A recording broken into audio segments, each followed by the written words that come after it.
Hi, everyone. This is a continued conversation from our pilot episode talking about our privileges with our mental health experience. I'm Mix Rogers. And I'm Aaron. And this is Mix Rogers and the Happiness Factory. Let's get into it.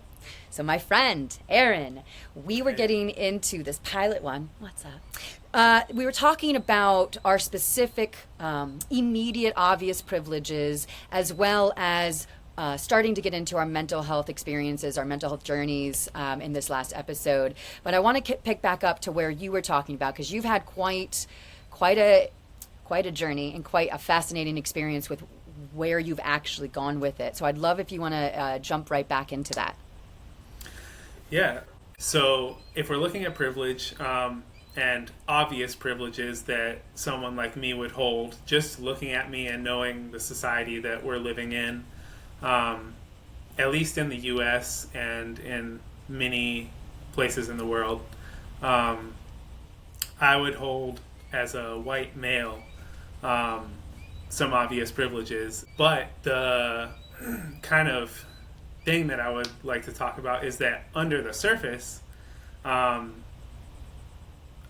also have quite a few disadvantages, and I think everyone does. Like, there's a lot of privileges and disadvantages that everyone has, and it's kind of interesting how, like, someone who could have so much privilege as myself coming into, like, public spaces or business spaces, for example, like with the police, that's a big one. But then in those spaces, I go in, and yes, people assume or expect something of me also, which I cannot, like, I'm unable, at least to this point, to be able to live up to those expectations. Yeah, so I come up short, and then it further spirals me down and makes it even more difficult. So I feel like this ideal societal member, like the most privileged member, is a lot more than just appearance or what meets the eye. I think there's a lot more that goes into it than just identity. Surface identity, I guess. For sure. How did that affect your experiences with the mental health facilities and whatnot? Yeah, so I suppose, well, we should maybe touch on, like, exactly what I went through just a bit. I think that's a great idea, yeah, whatever you're comfortable with, for sure. Sure. So I have extensive experience with inpatient mental health stays. I was involuntarily admitted to multiple psych wards and stayed for extended periods of time. And that was all. It's a lot to tell. I think that's the easiest way to just say it. So it's an experience, and it's not a fun one. And it's something that I've had to climb out from. And most people don't climb that well or that far out of it, and I'm doing my best. I think I've done pretty well, but yeah, so with that being part of my history, that's what I'm talking about when, like, I have this super, like, clouded conscience that I don't know exactly, I don't know if it's almost like I feel like I have a glaring thing on my forehead that says, like, I have a disability, like when I walk into a room. But in the back of my mind, I know that no one else sees that. But then when I act and I interact, then I feel like it's obvious, even if it may not be, but I do feel like it is. So that's what I'm talking about with coming up short. Yeah. I feel like I want us to give a bit more background to 8 different experiences. Did you go in, remind me, you went in for different reasons, similar ones? Do you mind talking a little bit more about that? Sure. So I got an initial official diagnosis of bipolar type 1 and with schizoaffective disorder. So it's bipolar type 1 schizoaffective. Okay. So let me just pause there too, just for everyone's information. There are actually 3 types right now that are in the DSM-5. The first one being, and if you want to say more about your experience, it was more mania with the depression, or that's with type 1, right? Yeah, type 1 is the more manic side. Type 2 is the depressive side. Still, but you still definitely But you still have experience the both. yeah, you still have both, but you definitely have more of the manic. Okay, and then do you mind describing a little bit more what the schizo type with it? Schizoaffective. Yeah, so it's Schizoaffected. basically it says that mania can lead to psychosis, basically. Okay. Schizophrenic type symptoms. This is where the happiness factory is being based in a lot of ways in the heart centers, which we'll talk more about. It's how do we actually create a mental health facility that isn't what you've experienced each 8 times. So if you wouldn't mind, yeah, please tell us about like your first experience. Yeah, so my first admission comes after about a year and a half to 2 years after my first bipolar break, is what they call it. Okay. So it said that, and I don't agree with a lot of this, like a lot of the definitions around this, I guess you could say. But it said that around the age of 18, people with bipolar, I think just bipolar type 1, but maybe both, they have their first break. And it's basically where you become bipolar almost, like where you gain those symptoms, where your underlying symptoms actually come to the surface and now you have it. Okay. And I definitely want to talk later at some point about like how much I disagree with all this, but it does, for the purpose of this conversation, I do want to just kind of go surface verbiage, I guess. Absolutely. Yeah. So back to your first experience. Yeah, so when I was 18, and I was getting ready to go to college, I was supposed to leave in a week, and I was 0% prepared. I had nothing ready. I didn't know my classes. I actually hadn't registered for classes. I didn't have any books. I didn't know like where I was staying, anything. But I knew, okay, I'm going to college in a week. So that was like building up in my mind, creating this very extreme pressure. And then I was also smoking a lot of marijuana at the time. And I was, at this time, it was not legal anywhere, basically, in the U.S. So it was 100% like underground, the typical classical stoner, like buying from the dealer and going home and smoking with my friends or by myself. So I was smoking all the time, like daily, multiple times. And I decided a week before going to college, I was like, I need to stop smoking so I can get my stuff together and go. Right, so I stopped, like cold turkey, just from one day doing it all the time. I was like, no more for now. And I was also partying a lot, so I was drinking a lot of alcohol. And I went to a party 3 days after quitting, and I decided, oh, I'm just gonna smoke a little bit. Why not? Like, it's just this one time. It's not gonna affect my quitting. It's not gonna affect anything. So I smoked. I had a panic attack, as I call it, but they say, well, the mental health system would classify it as a bipolar break, but I like to think of it as a panic attack. It had the same symptoms, mild psychosis, and from that point, I was actually brought home that night by my mom, who is she's in the field of mental health care, actually as the exact treatment position that would be treating someone like me in a hospital. So she took me home from that party, consulted with a psychiatrist that was a friend of hers, and they put me on tranquilizing dose of antipsychotics. From that point, from then I started seeing the psychiatrist, and I started different regimens of medication to try to find the cocktail, they call it, that fit. And so 6 months after that break, as I was going through this like stabilizing on medicines, I did end up going to college. Okay. So I went off to college, and a year and a half later of college, partying, smoking again. I was told by my psychiatrist that I could wean off of my medication, and so I did so on my own, like with no real guidance. He just said, I know you know how to do this, so I did. I tried. But he probably wasn't factoring in that I was also taking like heavy hallucinogens. So I did that. By the time I was completely off of my medication, I just collapsed like into a puddle of psychosis. Wow. I can't describe it any other way.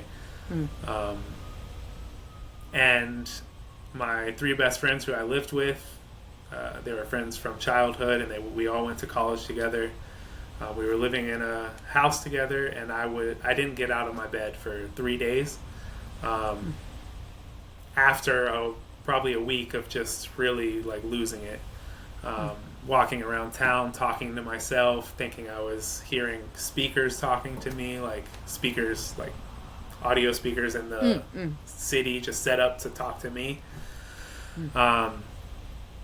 And it was scary. More so, though, it was embarrassing because I knew what I was doing. I just didn't know how to stop it.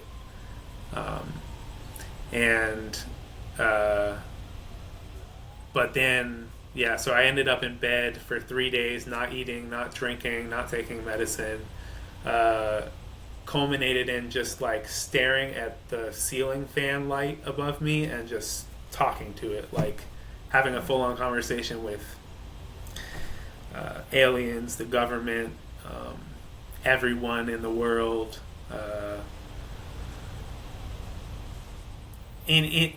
Any grandiose idea of a conversation that one could have with any other group, I was having it.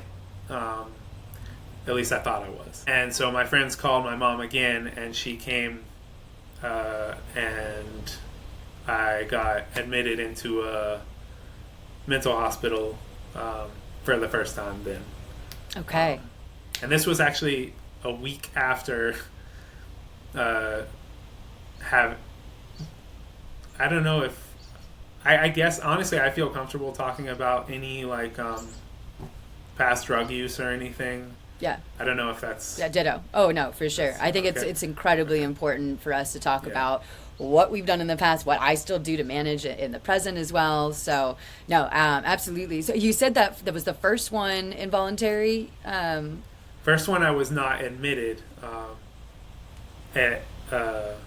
Like before I went to college, I was not admitted. I just came home. I was consulting with my mom and her friend who was a psychiatrist.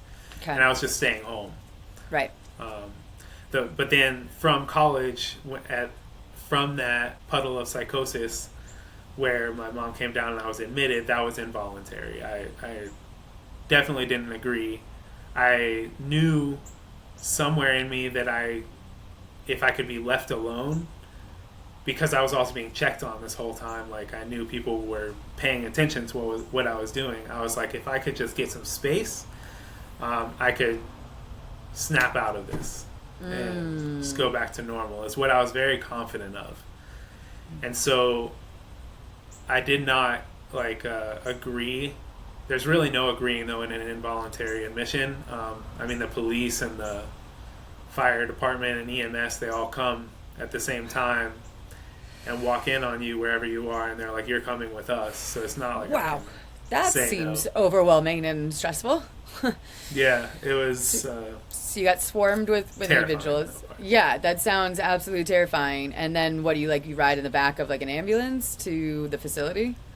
Yeah, that time it was an ambulance. Other times it was police cars. No way.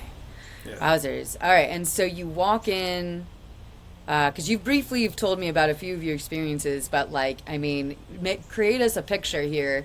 Are we talking like the mental health facility, like the all white walls type of not a conducive environment for actual healing, let's say? Right. Yeah, exactly. So I guess, this is why we're here. So I'll walk through exactly what it's like to walk in. Yeah. Especially the first time before I knew exactly what it was coming to, like Yeah. what would happen while I'm there and what would happen afterwards. And it took me multiple uh, multiple stays to actually understand that it was different than this fear. But my fear, when I was walking in, so they take you in the ambulance. I got out of the ambulance. They walked me like, in their arms. Actually, I believe. Oh, the first time, I was on a gurney. Wow. And they rolled me up to the door. They brought me in, and I thought. And then they sat me down at a table, and they brought me forms to fill out or to sign. And I thought I had a voice in my head that was saying, "If you sign this, you know what's going to happen." And what I assumed that to mean was you're signing away your life. You're in there for the rest of your life. Like, you are going to be in that hospital exactly where you are, not allowed to leave until you die. That is, it was terrifying. There's nothing I could do. I signed the form by saying, "I do not agree." I wrote, "I do not agree," and then I initialed that in every initial box. I said, "Do not agree, do not agree." And then at the end, bam, stamp, they take you in. So it doesn't matter what you write. There's no saying no. And so then after that I was at the table, and they then walk you through these doors, double doors that lock in many ways. They let you in. You walk in. They walk you up to the desk inside of there, and you have it's hardly an orientation because you don't actually have to say anything or get to say anything or have any say in anything. But they say, "Is this you? This is your name?" I think they're really trying to judge what you need. Okay. From their facility, at least. Yeah, no, I think that's going to be a whole nother episode, because that's, again, what we're building here with the heart centers in the Happiness Factory is going to be, it's a better type of rehab facility, if you will. Yeah. It's taking your 8 experiences and going, how can we actually do this in a more healing, positive way? But I'm curious. So once you went through that orientation, what did your room look like? So they walked me to the desk, and then someone walked me to my room. They give you your clothes, which is, at a lot of the places, it's not so much clothes. It's like a gown that doesn't even tie in the back and all kinds of. That's demeaning in so many ways. Yeah. So they walk you in. They tell you to change into your clothes or your gown. And in the room, some rooms, I'm trying to remember actually if there was ever a place I stayed that had just a single bed in it, but there's always, from my memory, there was always a roommate. Okay. So someone else going through the same thing who, it's like, I likened it to being in a prison that was totally open. Like, all the inmates were interacting with each other and on intense medication and not in control fully of themselves. So I've always considered myself very peaceful. I'm anti-violent, but going in somewhere like this, I was like, I don't know what everyone else here is like. I'm sleeping next to someone who's going through a crisis. Right. They could easily jump up and just stab me in my sleep. Right. So it was terrifying. Actually, the first night I walked out to the lobby, because you are allowed in and out of your room as long as you don't lose that privilege, in which case they lock you in your room with someone in there standing there with you. Or there's, of course, the seclusion room, Seclusion. which is a further. That's a way to say isolated. Yeah, it's cell. Absolutely 100%. It was a cell, yeah. Wow. Are they padded? Actually, I know. Well, the one I really have in my mind, I don't remember if it was patterned or not, but the one that I'm actually getting to right now. On the first night, on the first night, I walked out of my room and went to the front desk and I asked if I could sleep in the seclusion room.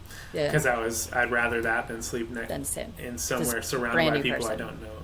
Yeah. And you were able to? They let me. They left the door open and they let me bring my mattress in there and sleep in there.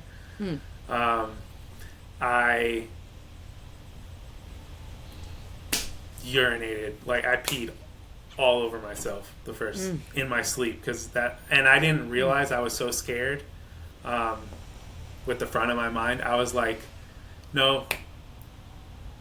It was almost like I turned off a switch. I was like, there's nothing I can do, so I'm gonna just. It's almost like pretending to yourself that you're not scared. But then when I woke up that first morning and I was covered in pee and like all my stuff was covered in pee, I was like, okay, yeah, I was obviously scared. Yeah. And that's something I actually probably looked back and thought more about later because I wasn't fully. I mean, by that point, I was tranquilized on antipsychotics. Yeah. Age-wise, now you're at like 19? I was, 20? I was about to turn 20. Oh, to finish, because this truly, I mean, we could keep talking and talk. I want to hear about, I want to deep dive further into each of your experiences. But to wrap up just the thought process here, of your first experience of this involuntary, you're 20 years old, you're now with individuals who you have no idea what they're going through, to your exact point. And so how long were you at the facility for the first one? First one, I used to have this memorized, like how long I had stayed at each one because it was so on my mind, but I've been out of this, I should say that, I've been out of, I haven't returned to a hospital in nearly 10 years, fully stable in life and just in general. So beautiful. Yeah. Hence why we're able to be here, quite honestly. Yeah, exactly. Yeah, I mean, we wouldn't be talking about creating something called the Happiness Factory if we didn't experience some levels of unhappiness that took us to spaces, to dark spaces that we know others are experiencing and have gone through. And so it's taking these experiences and going, okay, how do we do better? And that's actually, let's transform that into, we'll come back to the other experiences, but give me that quick connection of like your first experience, your other experiences, and what the Happiness Factory is for you with that perspective. Okay, so the first stay, I should mention it to touch on your point. It was about 2 weeks. Okay. I was there. Then I was released, and this is important. So you never know how, you don't have a set release date. You don't know when you're going to get out. It's just whenever you're better, according to them. So 2 weeks, and then it was over the 8 stays. It was a total of 150 or so days that I spent in those facilities. Okay. The last one I was in, so the 8th one, while I was there, I made a conscious decision. I was like, I'm going to participate in this treatment because that's something I had neglected to that point. I was anti everything that was happening, including treatment. I didn't see how it was directly ending me up in there. And there was no real guidance to lead me to see how it was ending me up in there. It was just like, I had an epiphany, I guess, at the last hospital, and I was like, I am ending up here because of, I can not end up here if I cooperate with their treatment, was the epiphany I had. So I was like, I'm going to cooperate. And mixed in with that, I also had an epiphany. This is a whole other story that we can touch on another time, but to make that long story short, I was writing a lot of poetry and creating art and trying to do what we're doing now, but just through writing poetry. And yes, because I was still very in my mind, I had these grandiose thoughts that I could make giant changes with just my own actions. And I believe to an extent, yes, that's true, but I believed I could make all the giant changes that I was after just by myself and just by writing. So I was writing very like depressive poetry, and at the time when I had the epiphany that I need to cooperate with treatment to not end up in the hospital again, I also had the epiphany that I should start writing uplifting poetry, because that's going to actually do more the job that I'm trying to do by writing poetry in the first place. Yeah. So that's when I started. Actually, first poem I wrote for that, I was like, I'm gonna write a book called Happiness Factory, and it's gonna be a poetry book, and I'm starting it now. And I started writing these like intensely like optimistic and just bright poems. And from that point, it's been like like I was going here, and then I just went that way. There's so much to that, like the mere one, you getting your thoughts out and not allowing them just to spin in your head, like that's huge. Two, the biggest recognition was it's the language we use, right? We will always come back and talk about how we talk to ourselves, to other people, about other people, literally creates our reality. And so for you to, in that state, have that recognition, know that like, I do not want to come back here again.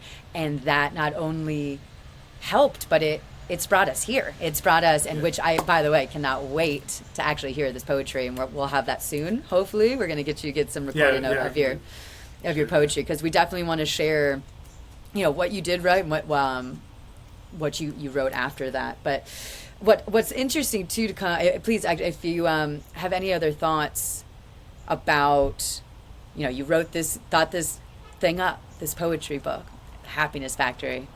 And again, we're going to I think we could go into a major rabbit hole here as to, okay, tell me more about what you're creating here, or, what we're creating with the Happiness Factory. But I want to leave that as a little teaser, and we're going to come back to that. Okay. And I want to make that circle back to us talking about privilege with our mental health experiences. And so, right, as I'm hearing this, I mean, it still sounds atrocious, right? It sounds like having to experience those 8 different facilities and the things that you had to go through, they were a thing. And with that, as you're talking, I go, okay, your mom itself, the privilege of the fact that your mom had an understanding of what was happening, which I'd love to talk more about that in another episode of that relationship there. But so not only that, but then you had the funding. Your parents had the funding to be able to get you into these facilities, regardless of what they were. But that's access, right? Like no matter what, you had access to get to these places. And I don't know, is there anything else that you can circle back of, it still was a XYZ experience. However, because I'm a white male, this is how potentially I have been healing. Maybe I got more treatment, more believed. I'm not quite sure. Do you feel anything come to mind with this? A lot. Yeah. So it was, I'll say, yeah. So I had insurance, and that led to a lot. I don't know if it makes a giant difference when you're in that state, when you're psychotic, because everything feels like sure. The world feels the same no matter where you are. It's what you're like in you're in another world. But I will say that having insurance and leading me to probably places where I was treated a lot better, at least a lot more humanely. Just for having insurance, I can say that's actually a actual thing, because the one that I went to without, I was unidentified. They found me and thought, I went in, I didn't have my ID, and they couldn't ID me, so they brought me to just a facility as having no insurance and nothing. And my mom tracked me down to find me there, because you also can't make calls for a while. You get a shared phone for everyone in there. and it's only certain hours, and it's a dial-up phone, so you have to memorize the numbers and everything. But the one that I went to where I was admitted without insurance, I don't know. I thought of it as the same. Like, it was terrible, it was scary, it was inhumane. But I'm told that it was a lot better treatment that I got from the time they learned that I had insurance, which is ridiculous, but that's what I've been told. Actually, my mom, she said, she told me when she contacted them, and I remember, I can track this because the nurse practitioner on the unit where I was came in and told me, hey, your mom got a hold of us, like, why didn't you tell us your mom is in this field or something? I don't know. I was just thinking, like, I don't want to tell you anything. I don't want to be here. I'm not getting anything good from this. This is, so I didn't, my answer was, oh yeah, okay. But anyway, she took me in then and gave me a shot for, I don't know what, I think it was a different medication, like something that I had been on before. That my mom probably told her could stabilize me or something. Gotcha. But yeah, anyways, point of that is that, yeah, being able to enter these facilities with insurance and with a support system, even if it was just like my immediate family, I don't know, it's a double-edged sword. I want to say it's huge, but at the same time, I probably wouldn't have, I don't know. It sounds ungrateful, but I feel like that space that I was saying I could have gotten and snapped out of it. If that's a reality, if that's possible, I could have gotten that space if I would have never been brought to these facilities over and over again by my family. I see you. So. Yeah. So, I definitely think of it as a double-edged sword, and I don't know the reality. I don't know the actual truth of, like, potential for either way. So I kind of maintain in the middle. I'm like, I don't know the truth, so I'm just not even going to consider it as to if I was more privileged or less privileged for having the support system. Yeah. At least that support system that I had. But at the same time, I do acknowledge that having a support system and knowing what's going on through all that, at least what could go on through all that, that's huge. That helped. Amazing. And being a white male entering those places, the male part is huge. Really? So I met,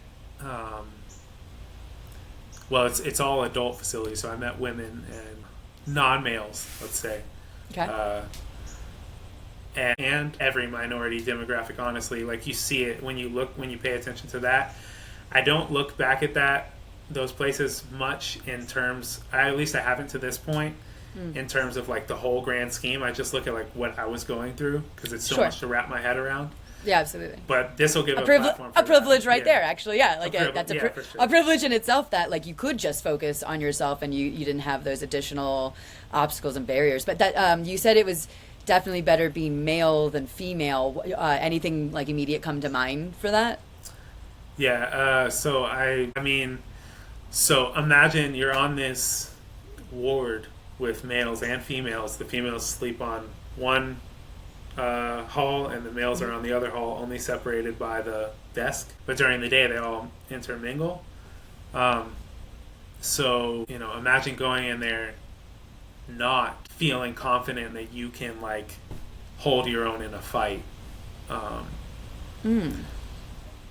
Like, I was perfectly confident that unless I was asleep, and other than my fear of the doctors themselves, none of the patients could really, like, hurt me as much as they could hurt someone else there. So did you see a lot of did a lot of violence happen? It's, mostly not in between patients. It's mostly, like, people being tackled by the staff and, like, dragged to the isolation rooms and stuff. That's like an everyday thing. But I guess there lies the problem too. Even not just interpatient, the staff and the female patients, that's kind of scary because the staff has full, I mean, it's scary as a male too, but it's more, I want to say it's more scary. You as could a imagine female. it'd be, yeah. Yeah. Hashtag exactly. life, but yeah. Yeah. Yeah. Wow. But because the staff has ultimate power over you. You have no say. And whatever they want to do, they can. And I can imagine, in terms of, right, it's not like we're here we're not trying to bash mental health facilities and the people who work there. Like there's so many more conditioned experiences to unfold there, but I'm sure there are some instances where it is necessary. I'm sure it can be an incredibly exhausting job. You're literally having to be in charge of somebody because of maybe their mental state. I think I can imagine it be intense time for everybody involved, which doesn't help with change how to approach all of these things. Yeah, I mean, after the last stay that I was in, I went to a voluntary outpatient stay.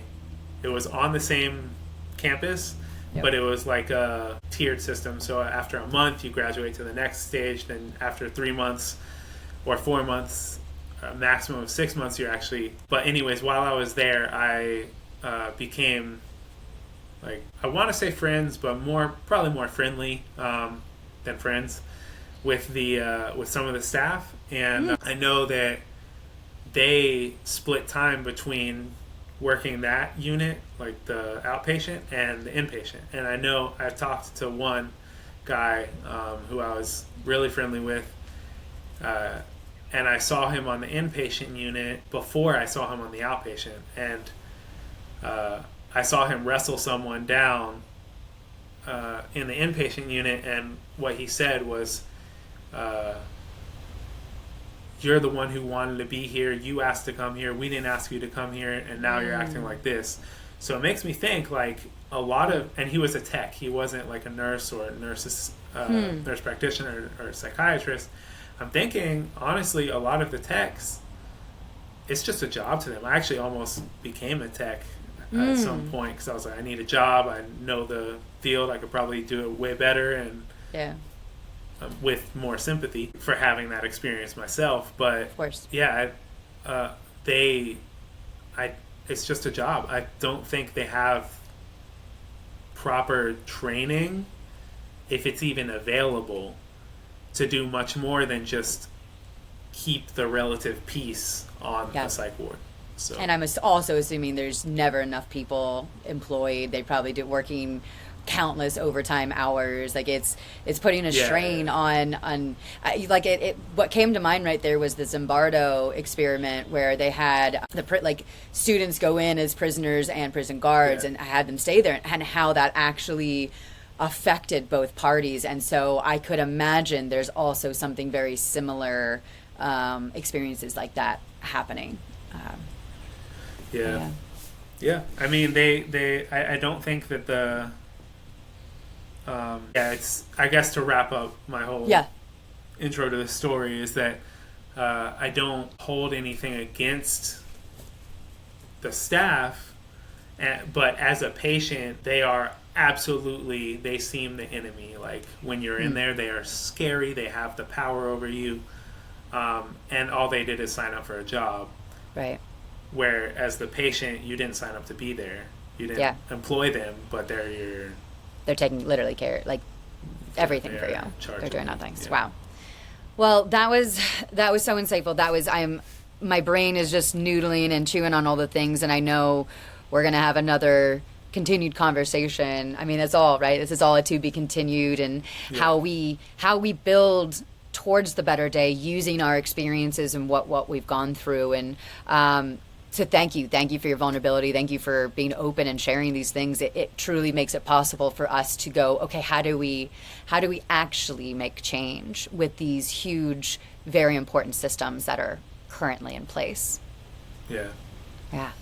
Okay. Well, it is a lot. It is. And again, This is, yeah, like life's a lot, and this is what we're here Yeah. for. So thank you all so much for tuning in. Please check out our library for other content. We have lots of tools and exercises. We're working on everything from having SOS tools where you can get to it right away on a quick playlist to really hearing from people who are more grounded in that space. I'm sure we're going to be bringing in lots of mental health, different kinds of mental health professionals, people who work at facilities, people who've also been patients, etc. So stay tuned, and thank you for coming along for the ride. Peace and love. Bye, y'all.